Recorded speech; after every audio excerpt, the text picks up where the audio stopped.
Hi there, guys. Happy Valentine's Day to all of us. Okay, so for this day, for this video, for this vlog, I am going to make some confessions. Okay, so this is my version of rock bottom, the saddest and the lowest part of my life. No, so it is said that when the heart is tired, it seeks to find its way home. So my story began last January 2019 when I decided to leave my job as an assistant store manager at one of the pharmacies in Cagayan de Oro City, and then shifted myself to an online teaching platform at one of the company ESL company of in the Philippines now. So I was then an independent service provider. So my clients were the Chinese kids, uh, ranging from the age of 3 years old to 60 years old. And then at first, I was really enjoying the job, no? Laughing with my students, sharing life experiences to my free talk classes with adult. No, I felt really in love with them. No, we played games, no, even virtually. We played hide and seek, and then I wore this attractive costume so that that would attract them, and then building rapport. And then as months goes by, they became my suki. Right, so we meet daily, and I still remember their screen name, no, my seven, James, Eva, Lisa, Martin, Mike, Jake, Angel, David, and many more. So I remember one day, no, I remember my student seven. She is a girl, and she is 8 years old, and she booked classes with me almost every day. And then one day, as we began our lesson, she said, "Teacher, you look sad." And I was really sad that time because I learned that my father is suffering and diagnosed with cancer, no? And she said, Seven said to me, "Teacher, can I play piano for you?" And then I said, "Oh, yes, of course, go ahead."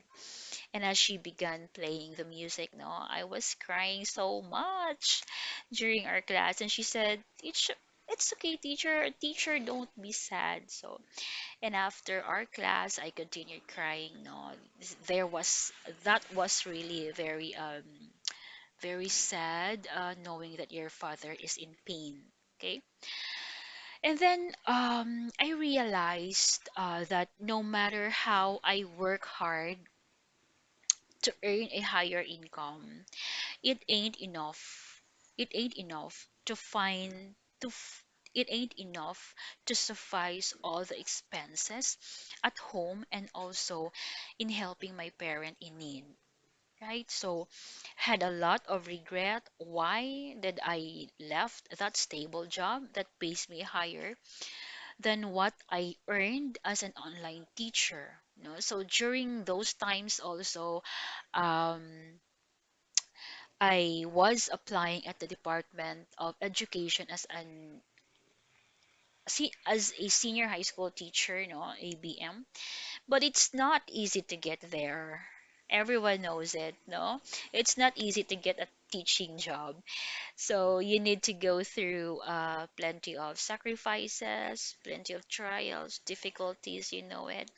And then just to get there. It's not easy not to enter the department.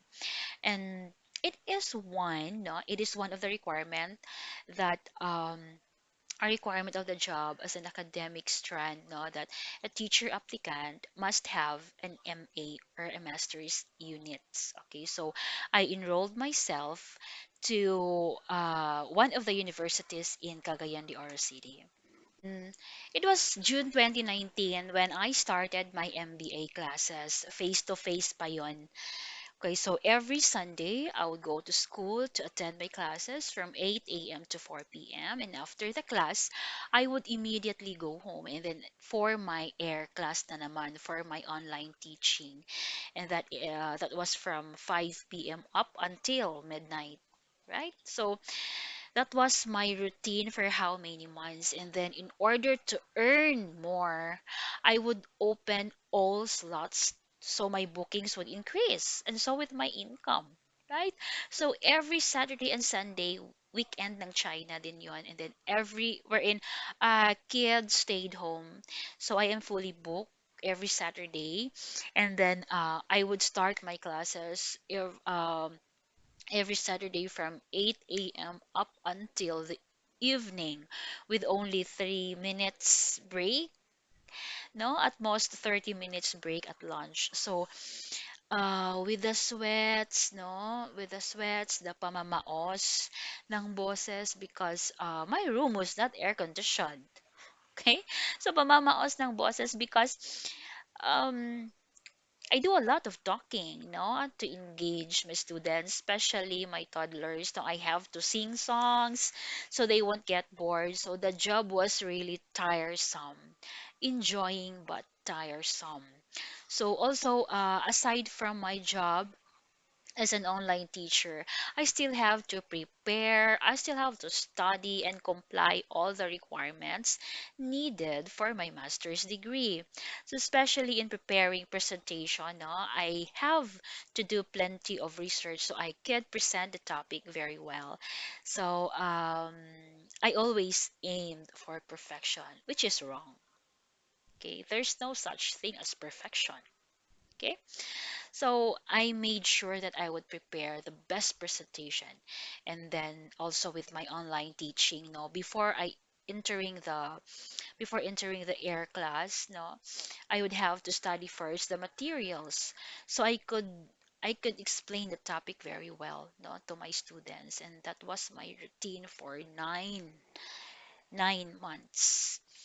So and every time I feel sick, especially that I have a migraine, no, and I have bookings already, I cannot cancel the classes. So I have to bring a pail with me, no, beside me, and then I cannot cancel the classes. So I continue the classes and then vomit there, and I continue the classes and vomit. So I mistakenly disregard my health, no, for my dreams, for my ambitions in life, to finish my degree and to earn higher income. Until one day, I suffered a severe headache, and I was still doing online classes, and I vomited, but I still continue the classes, and I think God intervened that time. No, my laptop suddenly shut it down, and all I can see in the screen was a blue screen. I had a fever, body fatigue, and I also had a cough, an intense headache, and I can't lie down because I cannot breathe, and if I would lie down, so I slept in a sitting position only. So with my husband, we decided to go to the hospital for a checkup, and then since my work shed that time, so I went to that private hospital for a checkup alone. And then I went to the pulmonologist doctor because I was really coughing so hard, and then she required me for an x-ray.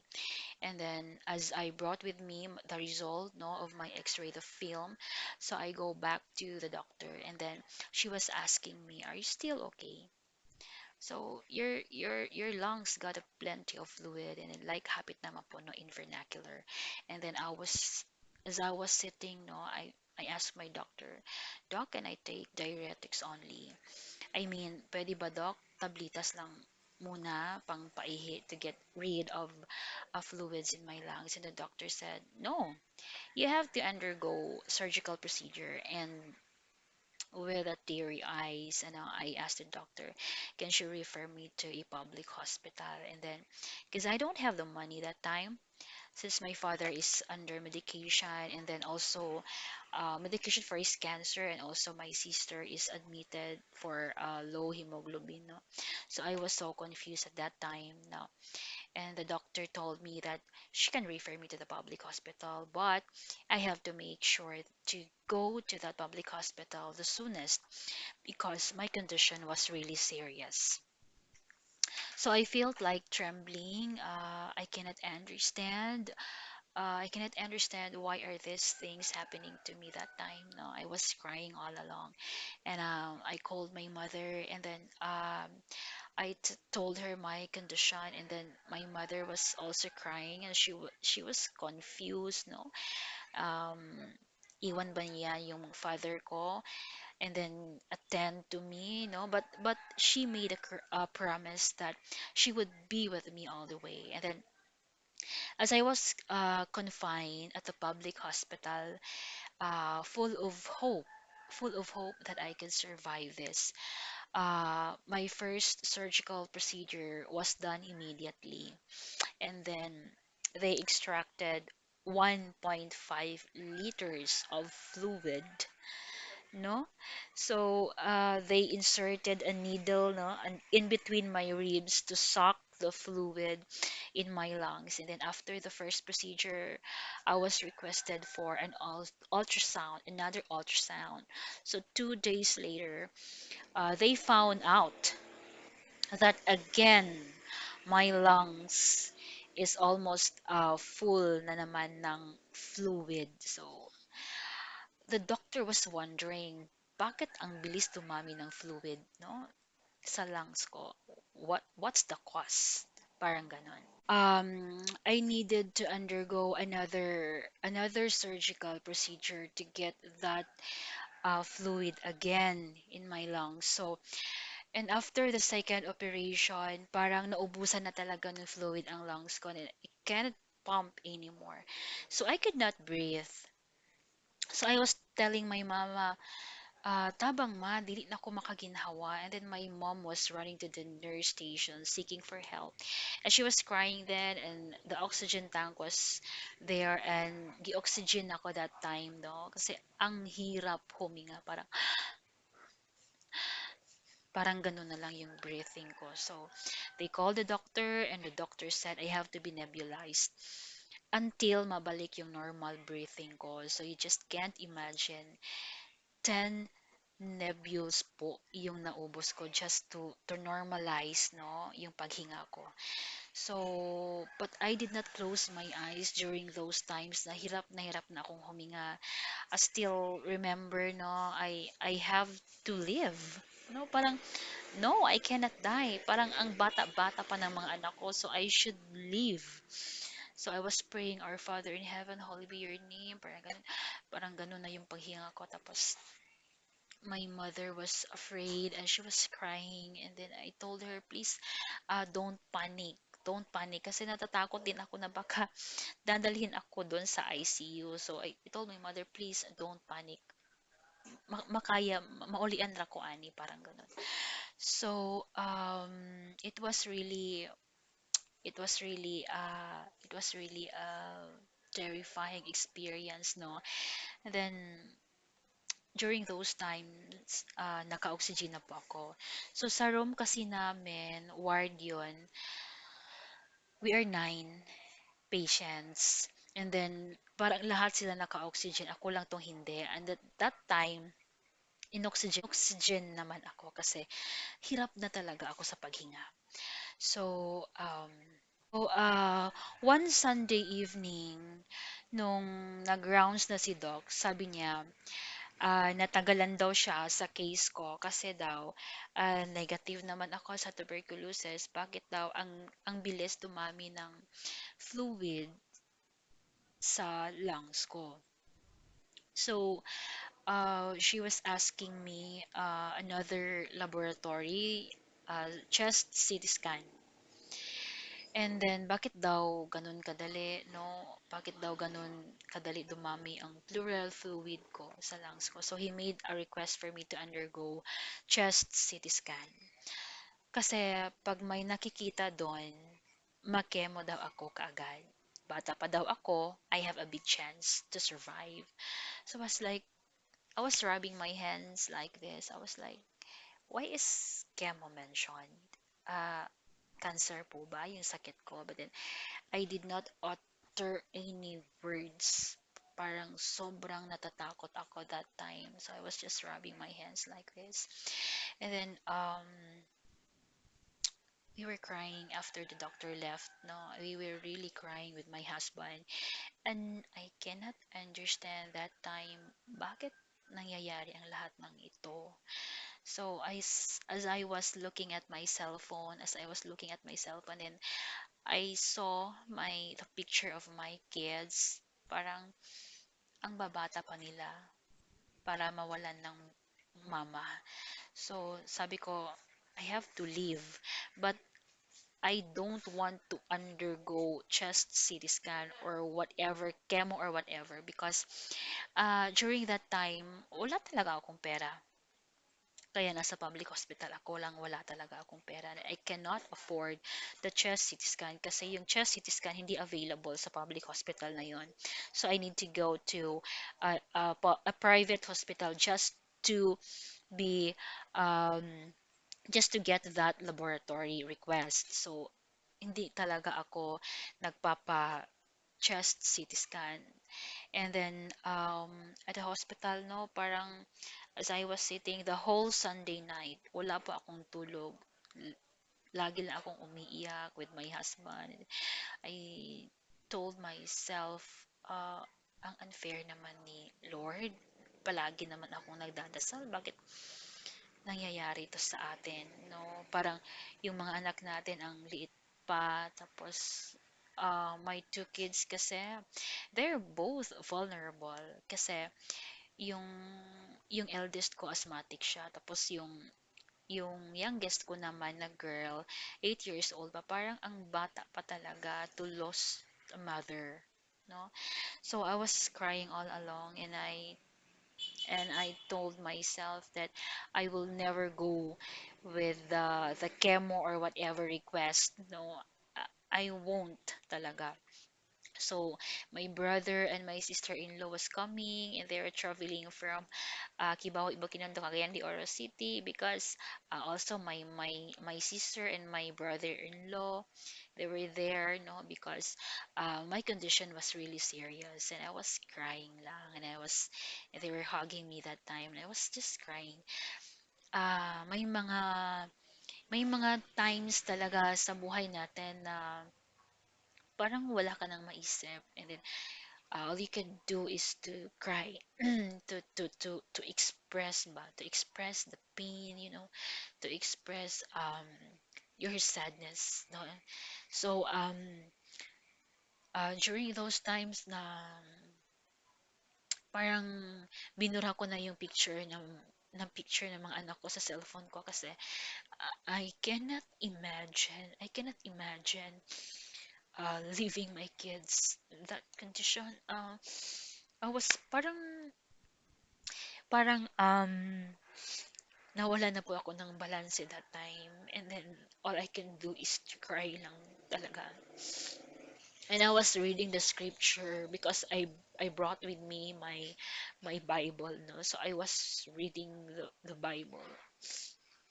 And then the message was clear, no? That the message was clear that I parang hindi ko na ma-remember kung anong exact verse na yun, pero I can see and I can get the message, no, na parang I am so tired na parang I love the earthly things. Parang message ni Lord sa akin na parang masyado mong minahal yung physical na mga ambition mo. You need to have rest. You need to have rest. Parang yun yung nakuha kong na message. Hindi ko lang gaano matandaan kung anong book yun sa Bible. Pero yun yung, yes, you're right, Lord. You're right.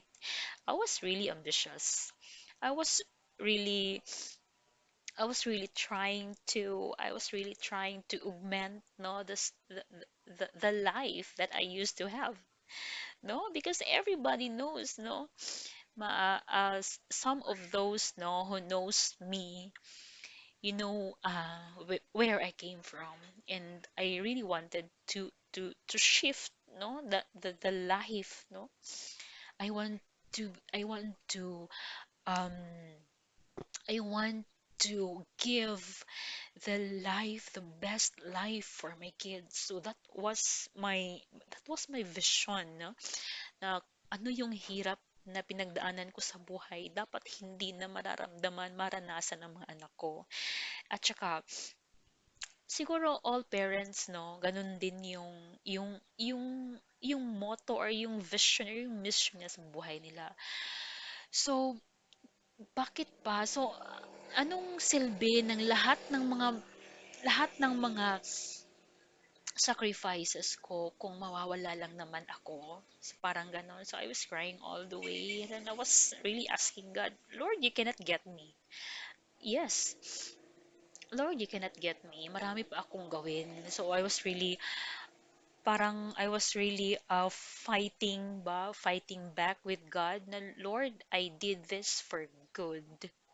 No, this is all a genuine intention. So, parang wala naman akong nalabag sa ambisyon ko na ito. So, as I was crying, no, so my mom was always comforting me, was always encouraging me to fight, to eat more, to to to to live. No? Kasi sabi nila, ang liliit pa daw ng mga anak ko. So, but I am really sure na hindi talaga ako mag-a-undergo ng mga ano pang mga laboratory, parang ganon. So, it was really uh, my version of rock bottom. And it is said that when you hit your rock bottom, it is the best time to build up your strong foundation. So after that, parang yung doktor na last na nag-opera sa akin, sabi niya na he suspected na tuberculosis yung sakit ko. So I have to take medications for TB. So I started the the the medication, no, that not knowing na yung liver ko uh, sobrang sira na pala. Kasi yung normal na SGPT is 33, and then my SGPT, alam nyo ba kung ano na yung SGPT ko? It was 300. No, yung normal range niya parang 33, parang sa akin 300. So sobrang sira na talaga yung liver ko. So I have to take another medication for my liver, and with this thyroid hormones I have to take. Just can't imagine, I have to take 10 tablets a day. So parang every day sumasakit pa yung ulo ko, parang uh, that time I was willing na, no, because the agony was there, and I am witnessing death kasi 9 kami sa room ko, sa ward namin. Tapos yung mga roommate ko, seryoso talaga yung kondisyon, and I saw them dying. And I tell you guys, death is not easy. Sobrang hirap, the agony, the, the pain, but the pain of trying to survive, trying to breathe, trying to live, but then wala na talaga. So I can see them dying. And then yung nurse doon parang naawa na sa akin. Kina-cover nila ako sa ano, yung green curtain para hindi ko daw makita yung the process ba na sa pagkamatay. But then I can see still, and then I can hear the sorrow, I can hear the crying of the family. So parang na-trauma talaga ako.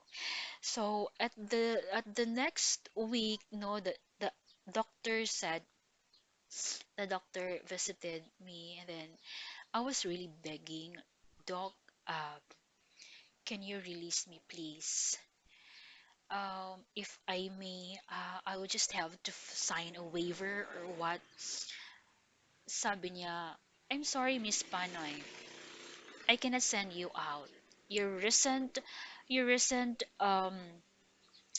ultrasound showed still 200 ml of fluid in your lungs. So I was like, Doc, please, masyadong lalala yung kondisyon ko dito. I can see people dying.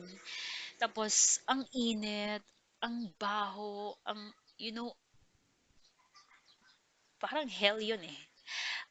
I just can't, I just can't explain the situation that I had experienced, no? So, Doc, mamamatay ako dito. Please, Doc, I promise to go back for if may kailangan pang mga laboratory sa akin or may kailangan pang third surgical procedure sa akin. I promise, Doc, I will go back. But please, for now, please send me out. Parang girl din kasi yung doctor na yon. Parang naintindihan niya yung plight ko that time. So, um, pinasign ako niya ng waiver and then he sends me home. And I am so aware na kahit na kahit na pauwi na ako sa bahay, I still have a 200 ml sa lungs ko. And then as I went home, no, I really hug my kids. I really miss them because you just can't imagine, no. 3 weeks po ako sa hospital without seeing them kasi hindi sila pwede doon kasi isolation nga yon, highly contagious yung mga tao doon. And then during those times, um, niyakap po talaga yung mga anak ko and I was so thin. Pumayat talaga ako that time. Tapos parang nag-yellow ako. And then I continued taking my medicine and then hindi pa rin ako nakaka-lie down na makakahiga ako pero dapat maraming unan kasi parang meron pa rin talagang tubig sa baga ko. And then after that, ang I was so happy seeing my kids. I was really so happy. Parang nadagdagan yung reason ko na I have to live. I have to live. Nadagdagan kasi naawa ko sa mga kids ko nga hindi ko kayang iwan sila. So, as weeks later, no, bumalik ako sa hospital for a checkup. And then, I continued to, just can't imagine ang daming tabletas na tinitake ko daily. And luckily that time, no, parang hindi ako na ultrasound. So, hindi ko na hindi ko na inalam kung may tubig pa ba sa baga ko or wala na. So I continue the medication, I rest, I ate yung mga nutritious, mga fruits, and ganun. Yung mother ko talaga was with me all the way. Siya talaga yung nagpo-push sa akin to live. So it was a very sad experience, no? And then but I learned to fight for my family. I remember hindi na po, this is a funny experience, no? I remember hindi na po ako nagpapakita ng advisor ng anak ko kasi may janitorial fee doon and then 30 pesos tapos wala talaga akong pangbayad. So, parang hindi na ako nagpapakita ng advisor ng anak ko kasi wala talaga akong pera that time. So, iba pala yung galing tayo sa medyo malaking sahod and all of a sudden mawala, no? So I still have to buy my medication.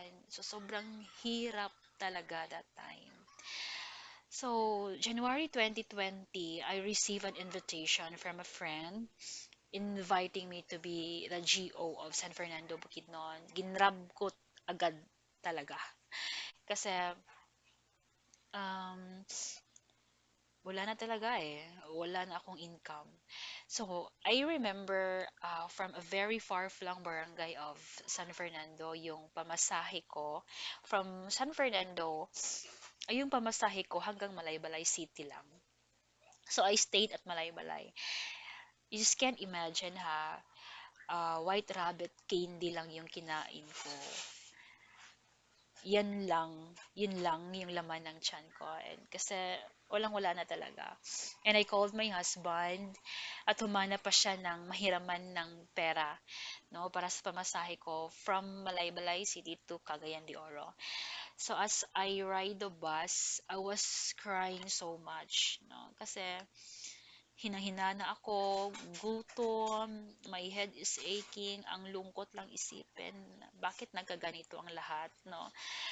Bakit kasi ako nagkasakit? Mali po bang mangarap? Or and I'm thinking also that that time, nagkasakit din yung eldest son ko. Ang taas daw ng lagnat. As I arrive home, naawa talaga ako sa dalawang anak ko kasi sila lang yung naiwan sa bahay. Nakahiga silang dalawa sa sahig. Mataas ang lagnat ni kuya, walang musketero at gutom. Sabi ko sa sarili ko na I need to get up. Parang hindi na pwedeng ganito kahirap ang buhay natin. Hindi ako magpapatalo sa karamdaman ko para sa mga anak ko kasi ang sakit sa dibdib bilang ina na nakikitang nahihirapan din ang iyong mga anak. So, at that time, in my DepEd application, I continue and submit again my documents for application, and this time ibang division na kasi January schedule yan ng submission of documents for ranking, right? I made a lot of preparation, parang before the demonstration and interview schedule, I have to say I did my best. So, I did my very, very best para sa mga anak ko. And then luckily with strong faith and prayer to God, I was hired last September 2020. And oh, after all, at last, thank you God, thank you self, and you finally made it. Okay? So takeaways, no, be ambitious, dream, soar high, um, have a vision, have a goal in life, but please be careful with your health, no? Indeed, health is wealth. So, until now, no, kasi wala na po akong thyroid. I was operated total thyroidectomy, that was 2014. wala na po akong wala na po akong thyroid, so I have to take for life a hormone, a levothyroxine, and to I have to take as maintenance for my liver kasi nga medyo sira na siya. And then I have to take calcium. So marami pa rin akong maintenance hanggang ngayon. But I am so positive enough that God has God is really faithful to His promises, no? Kasi no matter parang sa mga times na yon, yung ibang tao na nakakaranas ng ganon na sitwasyon, parang wala na sila sa mundo. But then I was driven to live, no, with God, with prayers, kasi wala naman tayo eh. We're nothing without God. So, parang si God talaga yung, parang tinulungan talaga ako ni Lord na I can live again with this life. So, as of now, I am already a senior high school teacher, no? I am earning a stable income, and I was really grateful. Parang naiba yung view ko sa buhay. I was really grateful, and I do not I do not entertain negative things. Parang positive lang. Parang I surrender everything to God.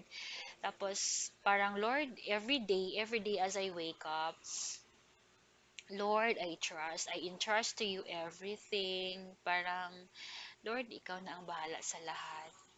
Kasi pag ganun yung lines natin every day, parang gagaan din yung loads natin. Kasi marami tayong mga pangarap sa buhay, marami tayong mga expectations na minsan na-frustrate tayo, nadi-depress tayo, no? So, by the way, paano ko nilabanan yung depression ko for how many months? I was crying, no? I was crying daily. So, in order to get rid of crying, no, nagvo-vlog ako. So, nagre-research ako ng mga topics na i-vlog ko. Halimbawa, how to live how to be happy amidst pandemic. So, uh, how to be yung mga rejection, yung mga depression, parang nire-research ko siya, tapos vina-vlog ko. So, parang madadivert yung, madadivert yung sadness ko into something productive. So, for now, pang ano ko na to, pang 53 na po yung videos ko na na-upload sa YouTube. Alright, so thank you very much for viewing, for listening, and I really hope na ma-inspire kayo sa story ko na yung mga pinagdaanan ko, no, very rocky, very stormy, no? And God is faithful to His promise, as I've said, na kahit gaano ka, gaano kahirap ngayon, may storm man ngayon, there is a promise. So kahit gaano ka-stormy ngayon, God has a promise to provide, to give us rainbow ahead. Okay? So, hindi ko naman sinasabi na wala nang pagsubok na darating. Meron pa rin. But yung faith ko has strengthened. So, yun lang talaga. We will have to submit ourselves to God. Keep on praying, keep the faith. So, thank you very much for watching. And I do hope that this video inspires my viewers. Happy Valentine's Day once again to all of us.